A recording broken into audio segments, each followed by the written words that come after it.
Silent Stories Updates welcomes you to another story where truth rises above power, and where an ordinary person proves that standing up for yourself can change everything. If you've ever felt bullied by a system, ignored by authority, or mistreated by the people who were supposed to serve your community, then this story will speak to your heart. Today's tale is about how a man was fined, humiliated, and threatened simply for fishing at his own neighborhood lake. But instead of giving up, he did something no one expected.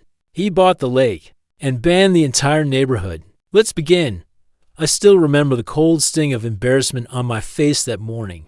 The lake was calm, the sun barely rising, and for the first time in weeks, I felt at peace. Fishing had always been my escape, something my father taught me long before life became complicated. He used to say the water could hear your heartbeat, that every cast you made carried a piece of your soul. Those memories were all I had left of him after he passed away, and returning to the lake helped me feel close to him again. But peace has a strange way of being interrupted.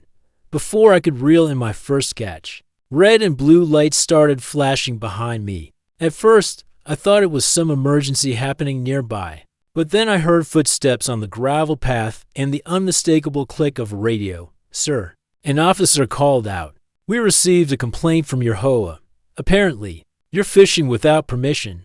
I turned around slowly, confused and embarrassed, only to see the police officers and 3 HOA board members lined up, like they were waiting to arrest me. One of them, a sharp-faced woman named Mrs. Halverston, clutched her clipboard like it was a weapon. "Fishing here requires a board-approved permit," she snapped. "And as of now, we haven't issued any. A permit? For fishing? In the lake that was supposed to be for residents?" I tried to explain that I had lived there for 5 years, that I paid every fee, every due, and every ridiculous penalty the HOA had ever demanded. But the board wouldn't hear it. They insisted I had broken a rule, a newly updated one they added without notifying anyone. The officers looked uncomfortable, like they knew how absurd the situation was, but still had to follow procedure. One officer finally sighed and said, "They want you removed from the area, and they're issuing a fine." I didn't argue. I didn't shout. I didn't even try to defend myself anymore. My heart felt heavy, my hands shaking as I packed my gear. It wasn't just about fishing. It was about the humiliation, the disrespect, the feeling of being treated like a criminal for trying to hold onto a memory of my father. As I walked home under the stares of people who didn't even know me, something inside me hardened. I had spent years avoiding conflict, believing that peace came from staying silent. But that day, I realized something important. Sometimes silence invites cruelty. The following morning, I woke up to an email from the HOA, a fine, a warning, a threat of further action if I ever trespassed on the lake again.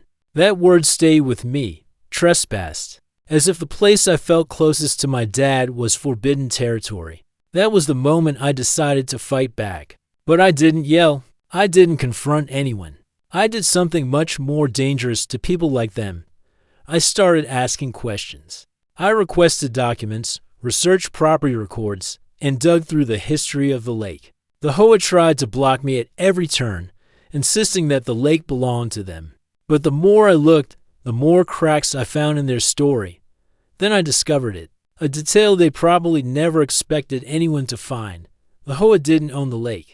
They merely leased access to it, and the lease was set to expire in 4 months, meaning the lake would return to its original owner and could legally be sold. My heart pounded so hard it felt like I could hear it echoing across the walls of my living room. For the first time since my father passed away, I felt a spark of excitement, a sense of purpose, a chance not just to reclaim my dignity, but to take back something that truly meant the world to me.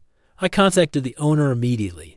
His name was Walter, an elderly man who had grown tired of dealing with paperwork and constant HOA complaints. When I told him what the HOA did, he chuckled bitterly. "Son," he said, "if you want that lake, I'll sell it to you gladly.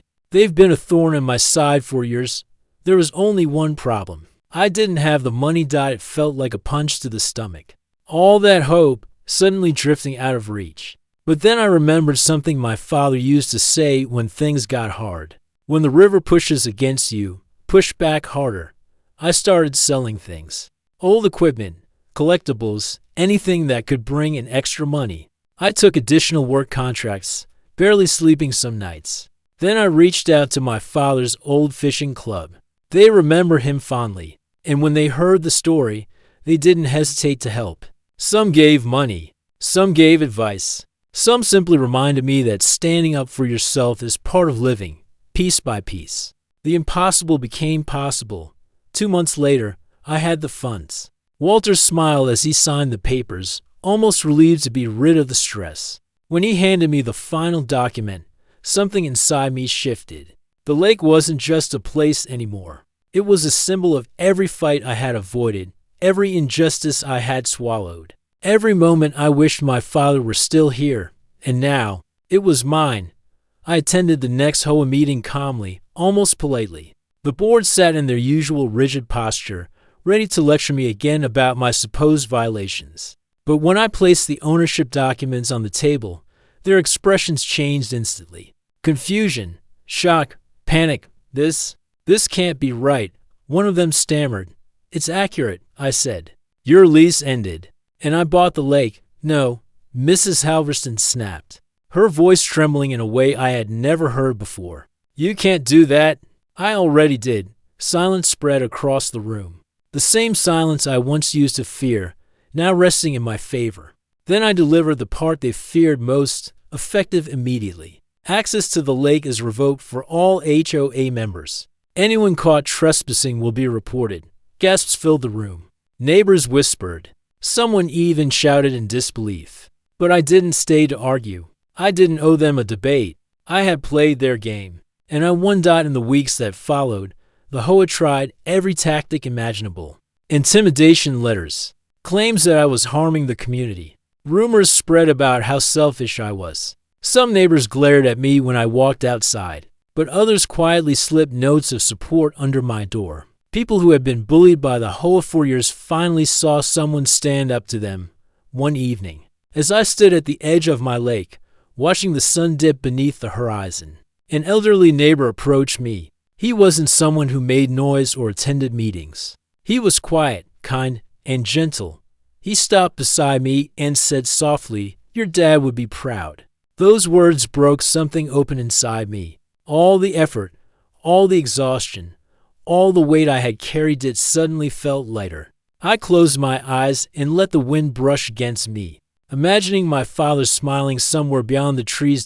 Since then, the lake has become more than a victory. It has become a place of healing again, a sanctuary. I fish there often, sometimes alone, sometimes with friends, sometimes with families. I personally invite the ones who respect the water, the land, and the peace it brings. One little boy caught his first fish there a few weeks ago. The joy in his voice reminded me of myself at his age. His mother thanked me with tears in her eyes, and at that moment, I understood something deeply. The lake was never meant to be controlled by people who saw it as power. It was meant for people who saw it as life. The HOA tried to take away something precious from me. They used rules, intimidation, and false authority. But instead of backing down, I fought. And in the end, I didn't just win the battle. I reclaimed my peace. I reclaimed my dignity.